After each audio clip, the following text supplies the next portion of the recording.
ગામડાનો નજારો છે. અહીંયા જમીન એટલી બધી વિશાળ છે કે આખી દુનિયામાં કેનેડા જ એક એવો દેશ છે કે જ્યાં આખા દુનિયાના બીજા નંબરની મોટી જગ્યા તમને અહીંયા જોવા મળશે. એટલે અહીંયા ખુલ્લી જગ્યા અને જંગલ તમને ઘણો વિશાળ જોવા મળશે. અહીંયાની ભૌગોલિક એ રીતના છે કે અહીંયા બરફ વધારે પડે છે. વરસાદ કરતાં બરફનું પ્રમાણ વધારે છે. અહીંયા વરસાદ તો પડે જ છે, જેના કારણે અહીંયા ખેતી પણ બહુ સરસ પાક મળે છે.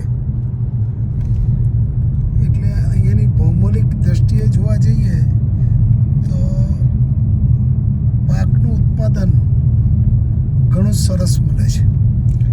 અને બીજા દેશની જેમ એ લોકો અનાજ અને ફળ એ બધા માટે બીજા પર આધાર નથી રાખવો પડતો.